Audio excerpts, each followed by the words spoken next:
Feral by Night is a storytelling series of eerie tales and all the things that go bump in the night.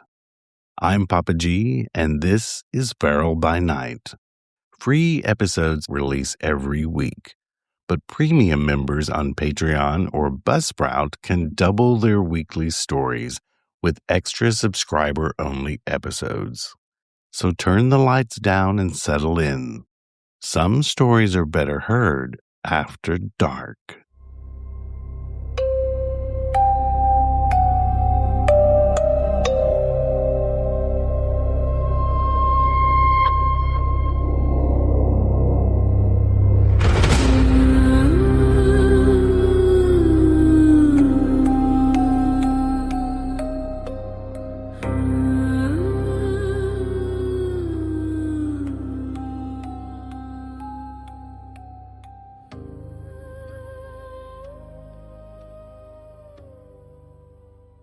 Hollis saw the empty museum case fog over from the inside while he was standing alone in the dark.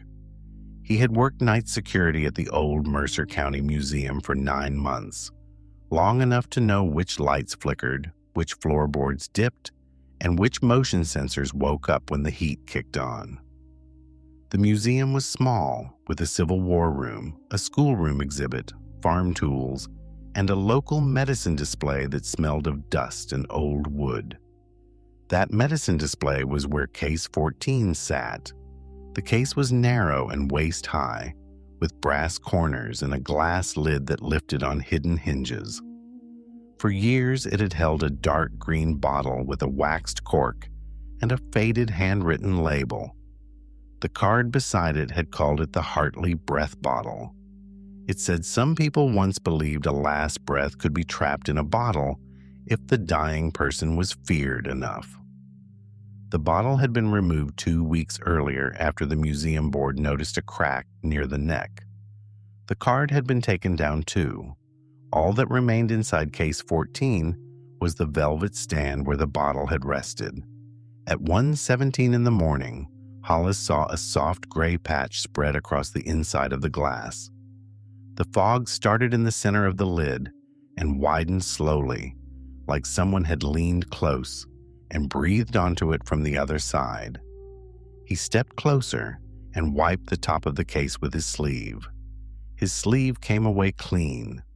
The fog stayed under the glass. The case was locked. The brass latch had a signed strip of tamper tape across it. Inside, the empty velvet stand sat in its old outline of dust. Hollis told himself it was temperature, old glass, or bad seals. Then a line appeared in the fog.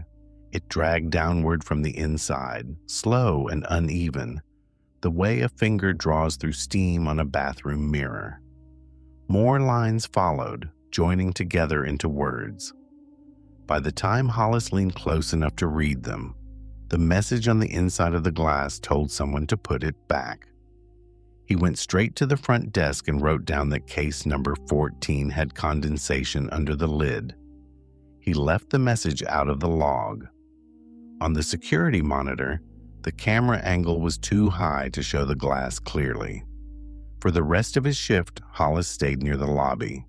At dawn, Audrey unlocked the side entrance. She had worked at the museum for 19 years. When Hollis told her about the moisture, she said Case 14 shouldn't have any because it had been resealed after the bottle was removed. The glass was clear by then. The tamper tape was still sealed. Audrey checked the hinges, the latch, and the corners. Audrey's voice changed when Hollis mentioned the time. She asked if it had happened around 1 in the morning. Hollis told her it happened at 1:17. Audrey didn't explain why she asked, and that bothered him more than the fog. The next night, Hollis told himself he had overreacted. Case 14 looked ordinary. At 1:17, he was already in the medicine room. He had only meant to pass through and see if anything happened. But when the minute changed on his phone, the room turned cold enough for his breath to show. Then the case breathed again. The fog spread across the inside of the lid thicker than before. It pushed outward in a cloudy oval, then stopped with sharp edges, as if a face were pressed close to the glass. A fingertip line cut through the fog. This time, the message came faster. The words said the thing was not gone. A second line formed beneath it, saying it was still inside. Hollis stepped back so fast his shoulder hit the wall display of patent medicine tins. Several rattled on their hooks, and the sound carried through the room. For a few seconds, the whole museum felt awake. He reported it that morning. Audrey listened without smiling. She took him into the small office behind the admissions desk and opened the object file for the Hartley breath bottle. Inside were newspaper clippings, handwritten notes, and an old condition report. The bottle had come from the Hartley house before it was torn down for the county road. It had been found sealed inside a wall near a sick room. The family story said Elias Hartley had died hard, and the women in the house had trapped his last breath before it could leave the room. Hollis asked why anyone would do that. Audrey said the file claimed Elias had been cruel in life, and the family feared he would be worse after death. The bottle had stayed corked for more than a century. Then the museum took it from the house and put it behind glass. Hollis asked where it was now. Audrey hesitated. The bottle had never made it to the conservation lab. It had been packed for pickup and placed in the receiving room. By morning, the crate was still there, but the bottle had cracked into green shards. The waxed cork had come loose, and the staff had boxed the fragments. Then Audrey admitted that Case 14 had fogged once before, back in 1994, after a volunteer opened it without permission and claimed she heard breathing in the glass. After that, the case stayed locked except during supervised handling. By midnight, he was back in the medicine room with the overhead lights on and the same feeling that the empty case knew he had come. At 1:17, the lights flickered once, then steadied. The fog formed under the glass in a hard circle. It appeared all at once, like a breath had been waiting for the exact minute. The message said it was cold inside the case. Another line appeared below it, saying it was dark. Then the writing changed direction. The next message ran backward from right to left, as if whoever was inside had turned around and written for itself instead of for him. He had to step to the other side of the case to read it. The message told him to open the case. His radio crackled on his belt. The channel stayed empty. What came through was only the sound of a breath pulled close to a microphone. Hollis left the room and didn't go back until morning. Audrey met him at the case with blue painter's tape and a printed sign saying the exhibit was temporarily closed. Hollis showed her the phone photos he had taken, but in every picture the glass looked clear. Audrey's face went pale. She said staff had tried to photograph the fog in 1994, and nothing showed up then either. The medicine room closed to visitors that afternoon. By the time Hollis came in for his shift, a folding table stood in front of Case 14. On it sat a cardboard archival box filled with green glass fragments wrapped in tissue. The cork was in a separate container. The old label card lay beside it. Audrey told Hollis they were putting the bottle fragments back in the case for now. She said the case had contained the object for decades, and maybe the case and the bottle had become part of the same arrangement.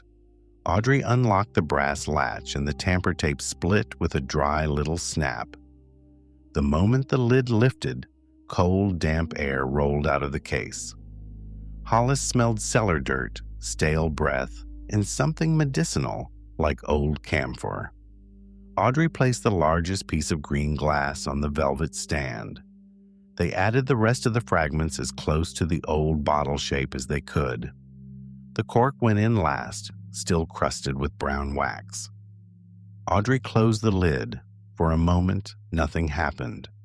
Then the inside of the glass fogged from edge to edge. A finger drew a message through it, saying they had done it wrong. The fog cleared by itself. The shards remained inside the case, but each piece had shifted. They no longer formed a broken bottle. They formed a rough circle around the cork, like people standing around a bed. The next 3 nights, the case stayed clear. Hollis began to believe the worst of it had passed. The medicine room stayed closed. On the 4th night, Hollis found the old label card lying on the floor outside the case. The case was still locked. The hinges were shut. The latch was sealed with fresh tape. He picked up the card with 2 fingers. The printed description looked the same, but the faded handwritten label from the bottle had darkened enough to read. It didn't say Hartley Breath Bottle anymore. It said Hartley Breath Taken. From somewhere in the museum, glass tapped once. Hollis followed the sound through the dark lobby and into the medicine room. Audrey was standing in front of case 14 with her back to him. Her right hand rested on the brass latch. She didn't turn when Hollis said her name, and she didn't answer when he told her to step away. She lifted the latch. Hollis crossed the room and caught her wrist before she could raise the lid. Her skin was icy. She blinked hard, like she had been asleep with her eyes open. Then she looked down at her hand and told him she had dreamed someone was asking to be let out. Inside the case, the green shards had moved again. They were standing upright now, with every broken piece leaning toward the front glass. The cork sat in the center. There was no adhesive and no support wire. The shards stood like they were listening. The fog came before 1:17 that night. It clouded the front glass instead of the lid. The writing pressed outward from inside, larger this time and smeared at the edges. The message said it needed breath. Audrey covered her mouth and backed toward the doorway. Hollis understood enough to be afraid of his own breathing. The bottle had held something in. The case had held the bottle. When the bottle broke, the case kept what it could, but glass was only glass. It could hold an object, dust, velvet, and old air.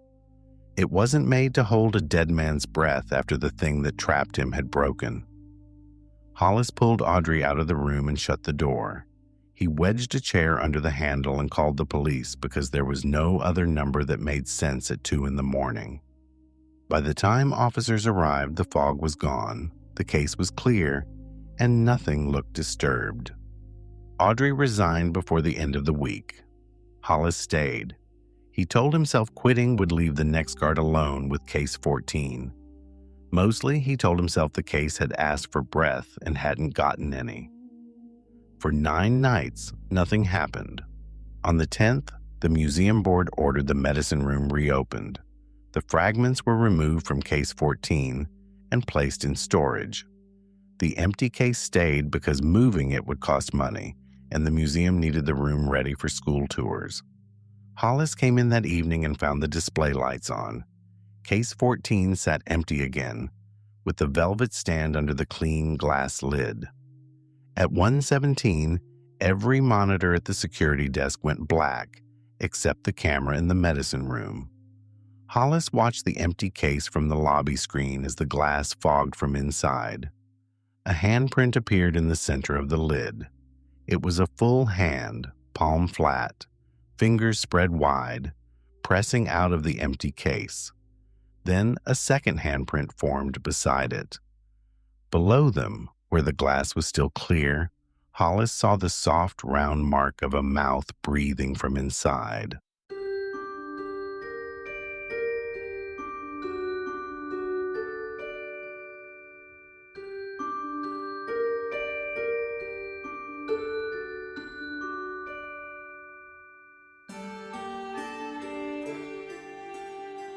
Feral by Night is the sister podcast to The Feral Folklorist.